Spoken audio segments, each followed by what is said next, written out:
तो हेलो बच्चों, मैं आपका स्वागत करता हूं आज इस प्रश्नावली के साथ में, जहाँ पे हम संख्याई की पढ़ रहे थे। ठीक है, और आज एग्जाम्पल नंबर 1 हम स्टार्ट करने वाले हैं। तो एग्जाम्पल नंबर 1 में क्या है, बच्चे दिए हुए हैं, देखो। ठीक है, और इन बच्चों में क्वेश्चन अपने को लिख रखा है कि कोई स्कूल की कक्षा है 10वीं। ठीक है, और उसमें 30 विद्यार्थियों द्वारा गणित के एक पेपर में 100 में से प्राप्त किए गए अंक है। कि ये बोल रहे क्या कि 30 विद्यार्थी 30 स्टूडेंट थे जिन्होंने पेपर दिया, और उनके अंक कितने आए 100 में से, वो दिए गए हैं। ठीक है, तो इसका माध्य निकालना है। ठीक है, तो ये रहे प्राप्तांक और ये विद्यार्थियों की संख्या कि 10 नंबर कितने विद्यार्थियों के आए, 20 नंबर कितने के आए, 36 कितने के आए।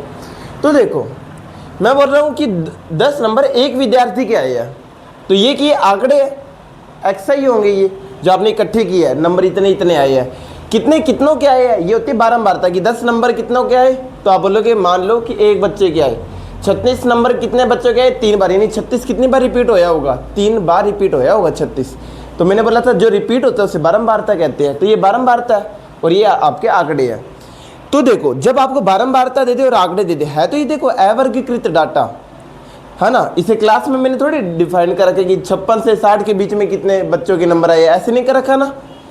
लेकिन आपको याद रखना, इसमें जो फॉर्मूला लगेगा ना, जो मैंने आपको बताया था डायरेक्ट मेथड का, वो ही लगने वाला है। क्यों लगने वाला है? क्योंकि आप दूसरा भी लगा सकते हो, लेकिन इसलिए लगने वाला है क्योंकि आप बोलोगे ना 36 कितने के आए, तो आप बोलोगे 36 कितनों के आए, तो आप बोलोगे 3 को आए। तो आप क्या करोगे, 36 को 3 से गुना कर दोगे तो आपको पता लग जाएगा ना 36 कितनी बार रिपीट हुआ। तो इसलिए यहाँ पे FI, यहाँ पे F का और X का गुना हो रहा है, इसलिए मैं ये वाला फॉर्मूला लगाने वाला हूँ यहाँ पे। पहली बात तो ये। ठीक है, अब क्वेश्चन करते हैं इसे। तो हर एक का मुझे FI XI, I का मतलब क्या है, देखो ये है नंबर 1 आंकड़ा। अब यहाँ पे ये नंबर 1 है, तो मैं बोलूँ ये X1 है, और ये नंबर, ये फ्रीक्वेंसी ये X1 की है, तो इसका नाम क्या होगा, F1। ये फ्रीक्वेंसी है, ये कौन से नंबर की है, 40वीं, बताओ ये वाली। तो आप बोलो 1 2 3 4, तो ये चौथे नंबर का आंकड़ा यानी X4। और ये आंकड़ा, ये आंकड़े की फ्रीक्वेंसी कितनी है, 4, यानी कितनी बार रिपीट हुए, 4 बार, तो ये F4 है। I क्या बताता है कि हर एक के लिए ये F1 है, ये F2 है, ये F3 है, F4 है, F5 है, यानी I की जगह आपको नंबर लिखने होते हैं। ये आपको बताता है ये कौन से नंबर का डाटा है। जैसे मैंने, अगर मैं यहाँ पे 1 रखता तो ये X1 का मतलब 10 होता। अगर मैं यहाँ पे I की जगह 2 रखता तो नंबर 2 वाला डाटा होता है, यानी 20 होता। तो I का मतलब होता है कि कौन से नंबर का है। ये बात समझ आ गई आपको, ये इंपॉर्टेंट नहीं है लेकिन बता दी मैंने। तो आप गुना करो, 10 को 1 से गुना किया कितना आएगा बच्चों, आप लोगे 10 आ जाएगा। ठीक है, 20 को 1 से गुना किया कितना आ जाएगा, 20 आ जाएगा। 36 को 3 से गुना किया कितना आ जाएगा बच्चों, जो 36 को 3 से गुना किया तो आ जाएगा 18 और 1 10, इतना आ जाएगा बच्चों। ठीक है, 40 को 4 से गुना करो कितना आ जाएगा, 160 आ जाएगा। 50 को 3 से गुना करो 150 आ जाएगा। 56 को 2 से गुना करो 102 आ जाएगा। ये 112 आएगा, 112 आएगा। देखो, कैलकुलेशन में गलती मत करना, बस यही तो है, कैलकुलेशन बहुत अच्छी रखनी है आपको। 60 को 4 से गुना किया कितना आएगा, 240 आएगा। 70 को 4 से गुना किया कितना आएगा बच्चों, 280 आएगा। 72 को 1 से गुना किया कितना आएगा बच्चों, 72 आएगा। 80 को 1 से गुना किया बच्चों कितना आएगा, 80 आएगा। 88 को 2 से गुना किया कितना आ जाएगा बच्चों, तो 16 और 1 17, यानी इतना आ जाएगा। 92 को 3 से गुना किया कितना आ जाएगा, इतना आ जाएगा। और 95 को 1 से गुना किया कितना आ जाएगा बच्चों, 95 आ जाएगा। तो ये देखो, ये आपका FI XI आ गया। अब फॉर्मूला क्या था, कोई भी माध्य होता है उसे ऐसे लिखते हैं, क्या लिखते हैं, ऐसे लिखते हैं। ऐसे क्यों लिखा, क्योंकि ये आंकड़े थे और आंकड़ों का माध्य निकालते हैं।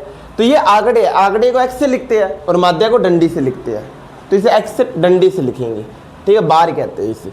तो X बार कितना है, ये माध्य कितना है। तो फॉर्मूला क्या होता है कि जितने भी FI XI है, जितने भी FI XI है, मैं क्या कर दूंगा, इनका जोड़ करूंगा। क्या करूंगा, जोड़।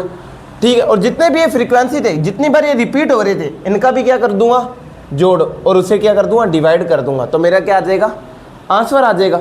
तो आप जोड़ करना, 1 और 1 2, 2 और 3 5, 5 और 4 9, 9 और 3 12, 12 और 2 14, 14 और 4 18, 18 और 4 22, 22 और 2 कितने 24, 24 और 2 26, 26 और 3 बताओ 29, 29 और 1 30। यानी इनका जोड़ कितना है बच्चों? इनका जोड़ 30 है।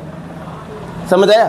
तो आपको क्या दे दिया? आपको ये FI दे दिया। FI का जोड़, जितने भी FI है उनका जोड़ क्या आ रहा है? 30 आ रहा है। निकाल लिया आपने। अब इनका जोड़ देखते हैं। तो आपकी सुविधा के लिए मैंने इनका जोड़ कर दिया था। ठीक है, तो कितना आता है? 1789 आता है। ठीक है, 89 कहते हैं इसे, 79 कहते हैं। कमाल की बात है, देख 80 हो गया है ना। अब 1779 ये आ गया और FI ये आ गया। इस फॉर्मूले में रख देते हैं। तो ये x है, इसमें जब आप ये रखोगे तो यहाँ पे ये रखो 1789 अपॉन में FI कितना है? इनका जोड़ कितना है? 30 है। डिवाइड करो, कितना आ जाएगा? अगर 1800 होता तो 60 आता, तो ये कितना आ जाएगा? लगभग 59.3 के आसपास आ जाएगा। तो इसका आंसर क्या है बच्चों? 59.3 आया है। तो इससे क्या हुआ?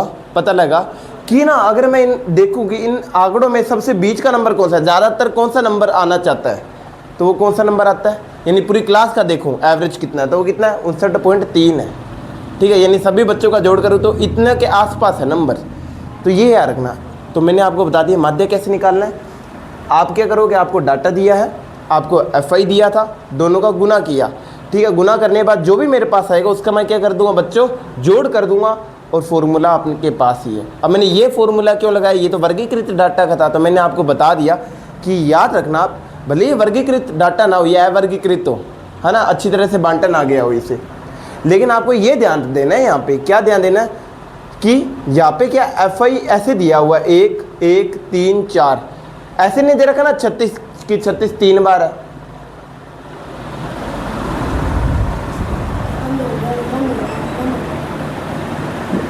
तो आपने देखा ना कि 36 3 बार नहीं है, ये 56 कितनी बार है यहाँ पे बच्चों?